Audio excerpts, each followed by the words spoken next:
So Joey DeWaco basically comes out in a nutshell and lets you know he did knock out Anthony Joshua prior to him fighting Andy Ruiz. He lets you know. And the reason why, well, you can't really thank Joey for coming out and telling the truth, because you ever heard somebody say, sometimes not admitting or not speaking is guilt in itself, initiating guilt, you know? And you know, by him not speaking, it's the same thing that Earl Spence was doing when the rumors got around that he blacked Floyd's eye. You know, nonchalant, he played it down, and he didn't even really let you know it happened till the story started to get old and it just wouldn't die.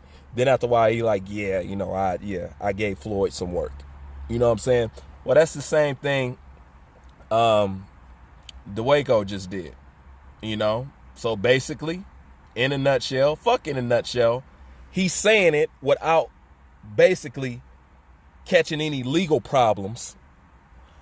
He's basically doing it in a way to letting you know, yeah, that is true. You know what I'm saying? But for legal obligations, and I'm pretty sure agreements that he signed or whatever papers that he signed, he can't just come out fully saying it, because I'm pretty sure Eddie is, or somebody will have his ass in court. You know, no doubt. But by him coming out and getting in front of this and letting it be known that that was happening, there's two things that you got to look at it. You got to look at it like this. Number one, Eddie lied, which shouldn't be shocking, okay? So, Eddie, you lied. You said nothing went wrong. You say everything's this and everything's that. And you're a promoter. It's not like I don't know that promoters don't lie, but when I can blatantly catch you in a lie and when it's obvious that you're lying, now I'm going to be critical of every single thing that comes out of your mouth. I don't think you and Anthony Joshua's relationship is like what at least we assume, I assume, or the public assume, or what Eddie says it is. Because it's obviously not. But you lied about that, okay? Now, what else does this reveal? Rob McCracken let his ass spar the week of the fight. That's what that lets you know, okay? So when rumors of Rob McCracken being fired, or if he's being fired, and I say good riddance, you know, shouldn't nobody be in their fucking feelings because I don't feel he should be trained by him anymore. Do you really feel like he should be trained by a man who let him come into his most important fight, overweight, and not only that, to spar and get knocked out a week going into the fight? Who does that? Who does that? So that's why it's good that somebody actually did interview Joey and did talk to Joey. Because that's what it lets you know. Eddie's lying and Rob McCracken fucking up. That's two things that let you know for sure. Okay? So no, everything wasn't good in the camp, Eddie. No, Eddie, Robert Joshua didn't get mad at you because the referee stopped the fight. Of course not. Like I said, it looks bad by you just saying that. Because by you saying that, you basically saying that you have control over the referee, which is some illegal ass shit. Okay? That's number one. Okay? And then you got Rob McCracken letting this guy get tuned up before he going to his American debut. Like I said, it's not hard to tell that Anthony Joshua got flattened. Look at his face. You know what I'm saying? And why the fuck was he watching fights, tapes on Ruiz the night of the fight, abroad, while openly having sleep issues? He has sleep issues in the UK. So he's definitely going to have it in America. And you stayed up late watching tapes on Andy Ruiz. First of all, tape watching and shit, for those that don't know, that's for your team to do. Okay? It's really not necessary, unless the coach or the trainers want to show him something, that he actually watched tape on his opponent.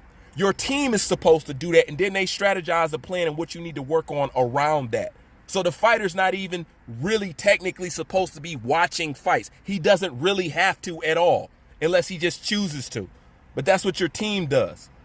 So if you're sparring a week up into the fight and you're watching tapes on this guy the night of the fight, that let me know you guys was running behind schedule, and Anthony Joshua was just too busy promoting, going on TV shows, doing interviews, kissing babies, or whatever the fuck. That's what went on, man.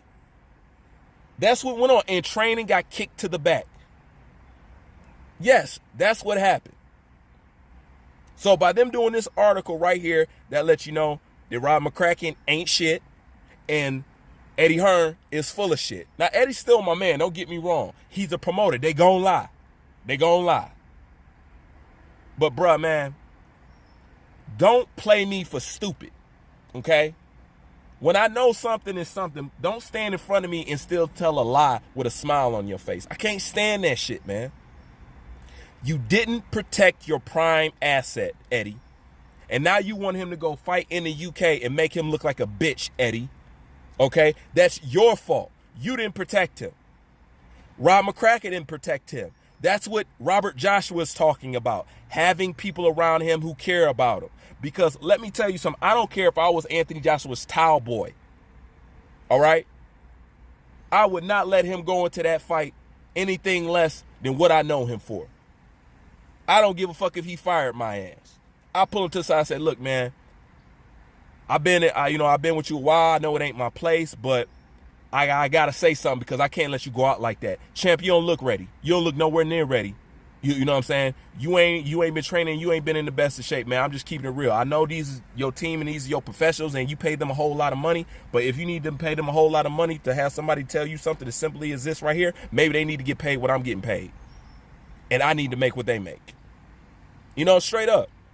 I would tell Anthony Joshua, man, listen, when everybody's riding off this one gravy train, take care of the train. Make sure maintenance is good. Make sure it's oil. Make sure the engine is running well. Make sure everything on that is running fine because that's taking care of you, me, my company, Eddie, your family, his family. You know, if what Anthony Joshua does was that fucking important, how come you didn't show the same kind of urgency when it came to his training and making sure he got his living quarters in order, he has his food in order, he has his training in order? I would have sent Anthony Joshua out here to America at least a month fucking early so he can get adjusted, so he could just everything. You know what I'm saying? If it was that fucking important, Eddie, then why did you put emphasis on everything else but the main thing to get y'all paid, the main thing to get you laid?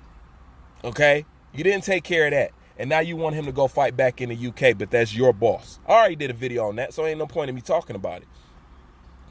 Nah, man. That's not cool. Anthony Joshua shouldn't have been watching no goddamn fights. Okay, where's his team around and say, hey, man, take your ass to sleep? You know what I'm saying? He shouldn't have been watching no tapes. He damn sure shouldn't have been sparring. That's when you're supposed to be resting. All right? And instead of sparring, you could have used some of that time to get your weight down and you'd have been a little bit better in there. You know? And give and take, I also want to say this before I get up out of here. I went back and I watched the fight and I heard what Rob McCracken was telling Anthony Joshua, and Anthony Joshua just didn't listen. So I don't want to overshadow that, and I don't want to act like that's something that I missed, you know, because I didn't miss it. You know what I'm saying? Rob McCracken told him what to do. He did. But you want to know what I think Anthony Joshua realized? You didn't give me enough tools in a bad situation. You know how you driving down the road and you get a flat tire? You know what I'm saying? You got a spare in the back. But what happens if you get 2 flat tires? You don't know what to do. And you're 1 spare short. I'm telling you, it's the same thing that Triple G realized while he was getting his ass tapped by Canelo. I don't know enough. You ain't trained me well. So what did he do? He understood I need to learn more. So he got with somebody that could teach him. That's the same thing Anthony Joshua's trying to do. Or at least he should do. Anthony Joshua, I think, needs to worry about his perception less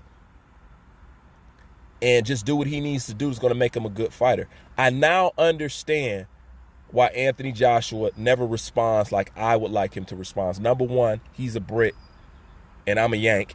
You know what I'm saying? So I'm not naturally going to be keen to the way he responds to stuff. But there's times that he responded to shit, I just thought he was too fucking nice, man.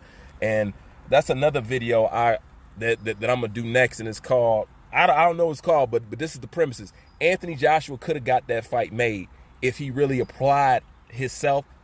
If he did what needed to be done to get the fight made, he could have made that fight. That's gonna be the next video. But yeah, this is where we at with it. That's what it is.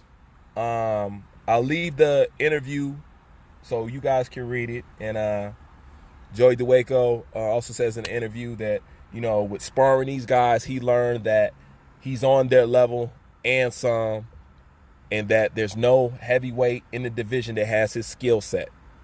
Now, I don't know about that because Tyson Fury got a hell of a skill set, but that's how he feels, and he should feel like that. And he's been in both camps, and this is what he says. So that is what it is. And for everybody giving Anthony Joshua a hard time, for getting beat by Andy Ruiz, we all know that Andy Ruiz didn't beat the real Anthony Joshua. But for those that don't know, and I can say this from personal experience, and most tall fighters will tell you that, I hate sparring short motherfuckers. Period. I hate it. You know what I'm saying? They are the most difficult to me. You know what I'm saying? It's not that I can't get past it. It's just that I have to work. I got to work harder with them dudes. You know what I'm saying? Because they can get up under you and get inside real easy. So for the most part, at least with me, because I know all tall, lanky fighters is not going to admit it, but I don't see why not. Shorter fighters are harder, man. You know what I'm saying? And a lot of tall fighters will tell you that, man. My problem is with the short dudes. But even though that wasn't the case with Anthony Joshua, I would just like to put it out there that in boxing, I like fighting taller guys and guys that are bigger than me. That's more easy. That's where I feel more comfortable. When you little, man, I just got to track your ass to be very strategic and keep you on the end of my jab. I don't always like being on the end of my jab, I like being on the inside too. And matter of fact, I'm glad I brought this up. To make it even more of a reason, like crazy, the reason why Anthony lost is because I don't know if you guys noticed this about Anthony Joshua, but Anthony Joshua is a tall guy who can actually fight pretty good on the inside. Go check his shit. Anthony Joshua can fight in the inside. He's one of the only tall guys that I can see throw a good, clean, vicious uppercut on the inside. Go back and watch. Anthony Joshua has inside game as well as outside game. So what went on to that night was a mystery. If you ask me, the kid just tonked out, and he was like, you know what, this is just too fucking much. You know what I'm saying? He's been fast-tracked to fucking death. He's done a lot in a very short period of time. He just crashed and burned, man. But we gonna see what he turns out to be at the end of the day. Everything is in Anthony Joshua's hands, and I'm waiting to see what he's going to turn out to be. Is he still going to be the champion that I can rally behind and champion, or is he just going to cave, crack, and give in? I know we got the rematch set up, but I don't know what kind of Anthony Joshua is going to show up, and that's the exciting part about this whole thing. We don't know which way Anthony Joshua would land, left or right, but it's going to be fun finding out. So at the same time, this is what's cool and interesting about boxing. Anyways, leave your thoughts in the comment section. Bruce Vane, I'm out.